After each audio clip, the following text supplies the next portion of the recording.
This trip I'm on the St. Johns River hunting alligators with my good friend and sportsman David Bradley, along with my Uncle John, who is one of the best hunters and fishermen I know, but also happens to be paralyzed from the neck down.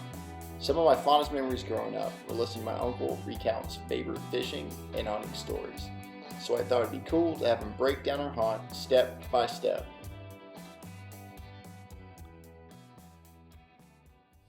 Alright, so we just got back to the dock. We got a nice gator, probably close to 8 foot. It was a good hunt. We went out about 4:30, dodged a couple storms, started hunting around 5, which is legal hunting hours.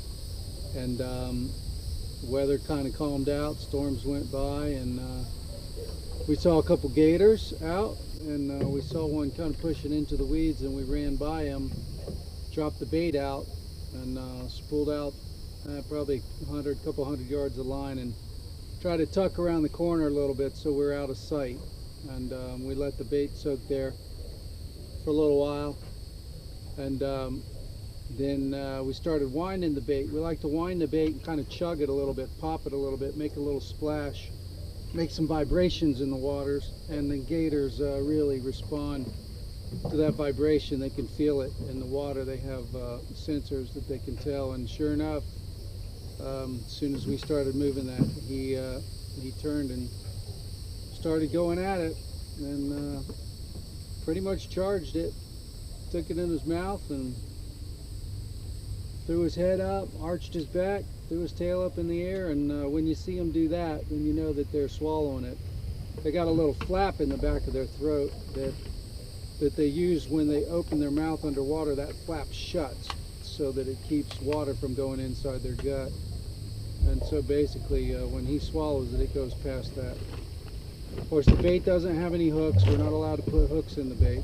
It's basically tied to a 2-inch wooden peg, which can come out, and also if for some reason the line popped, the gator could pass it. So a nice gator just ate our bait, and we're gonna let him have it for a little bit. They go out.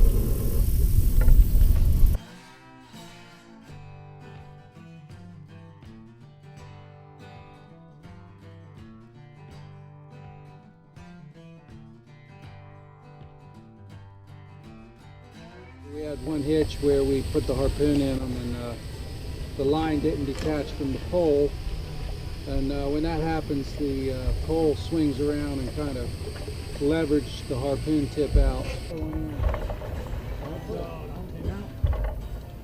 put too much pressure on him. But we had a good, we had the bait in him, and we got another hook in him, and we like to put a big snatch hook over top of them with a couple 100-pound test braid, so we have some stopping power and some lifting power, and we can get another harpoon in them.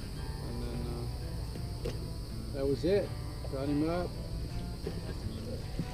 and dispatched him with the 44 mag bang stick. And enjoyed a beautiful sunset on the way home. So great hunt. Anytime you can get out and get in before dark, before the onslaught of the mosquitoes, and you can get in your bed at a reasonable hour, and have some success, it's a great hunt. David drove out down from Pensacola down to Central Florida, tagged out both tags, 2 for 2, 2 hunts, 2 gators, and he's happy. And we're all happy.